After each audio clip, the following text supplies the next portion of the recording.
Hi, this is Alchemist 2, and I'm back again with another book review. If you're wondering what happened to my hair, I had it cut for Locks of Love, and it's a really good charity organization to give to, especially if you just go into Great Clips, and they have walk-ins, so you might have to wait a while. But if you go in and say, I'm going to give my hair to Locks of Love, you won't have to pay anything for it. Zero. That's right, I said $0. So, free haircut. Can't go wrong. Anyway, this book, Every Soul a Star by Wendy was actually recommended to me. And I had never heard of it. I thought, what in the world are they talking about?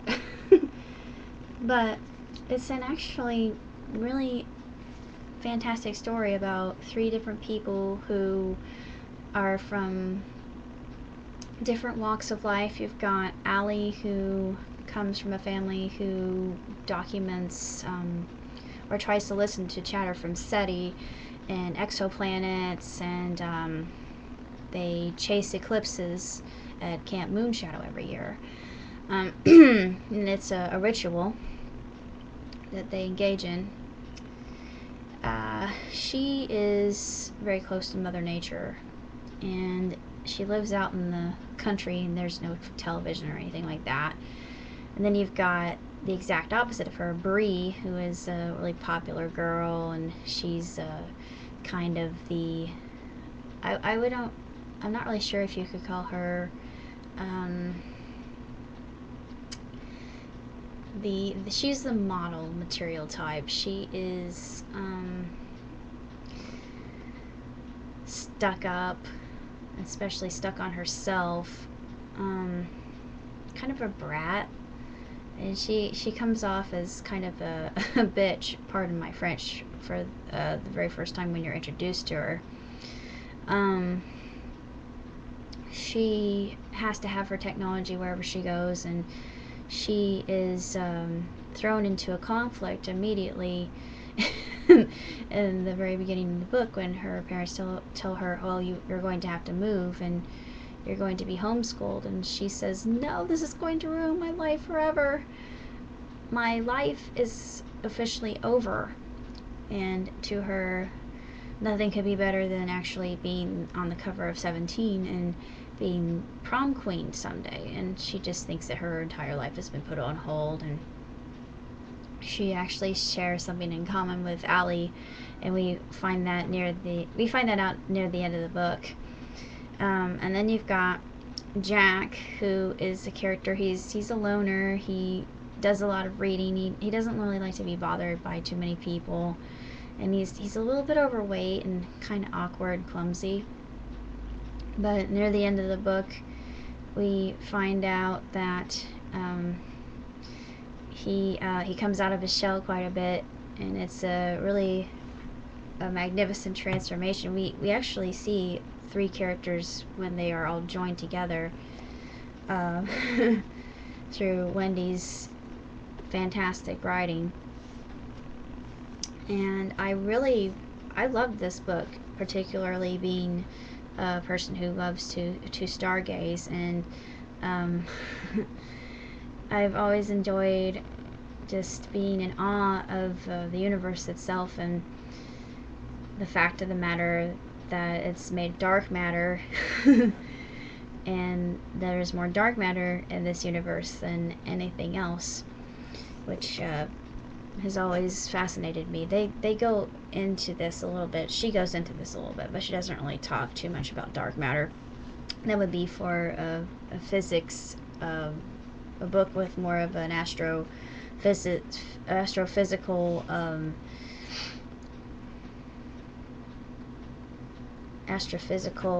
how would I say that? Astrophysical focus. Sorry, I couldn't think of the right word.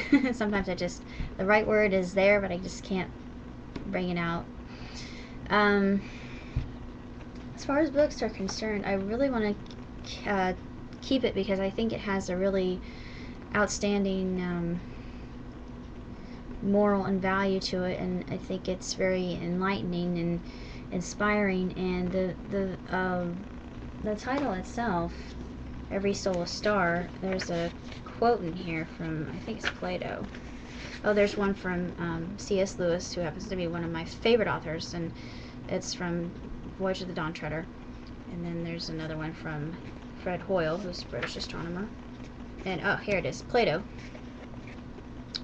When he, the author of the universe, had compounded the whole, he divided it up into as many souls as there are stars, and allotted each soul to a star.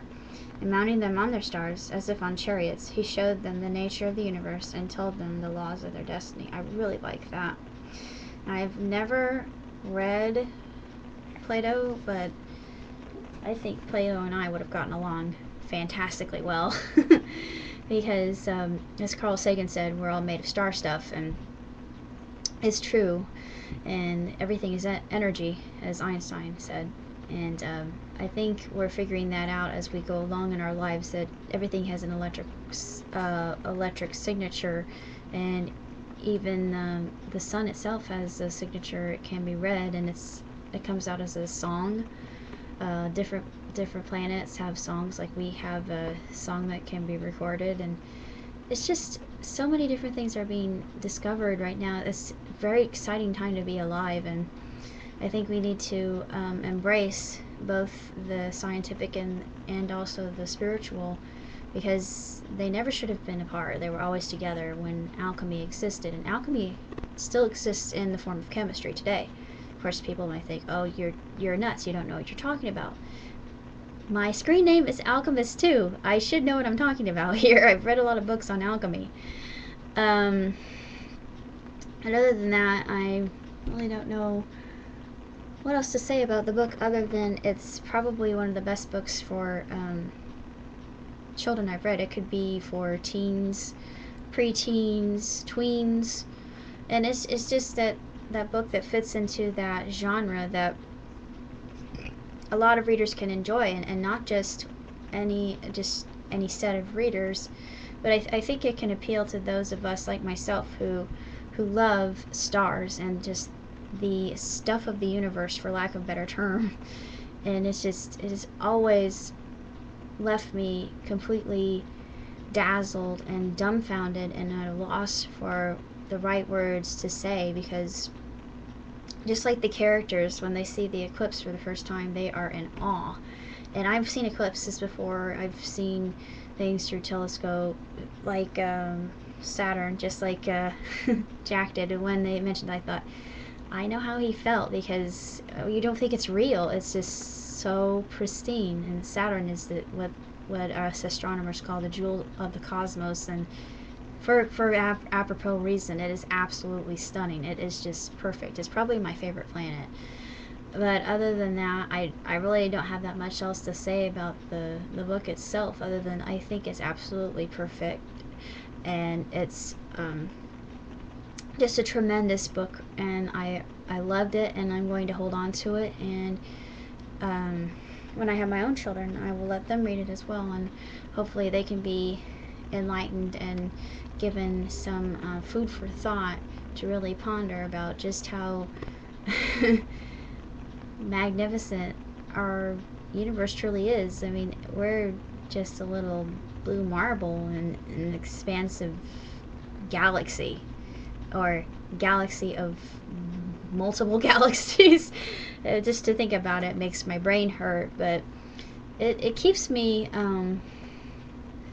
just wondering what the future is going to bring, and just looking forward to the myriad of possibilities that there are for everybody who's involved in this field. And I really give them the best of my respect and kudos all the way through, because I know it's a challenging field, but it is definitely well worth it in the end.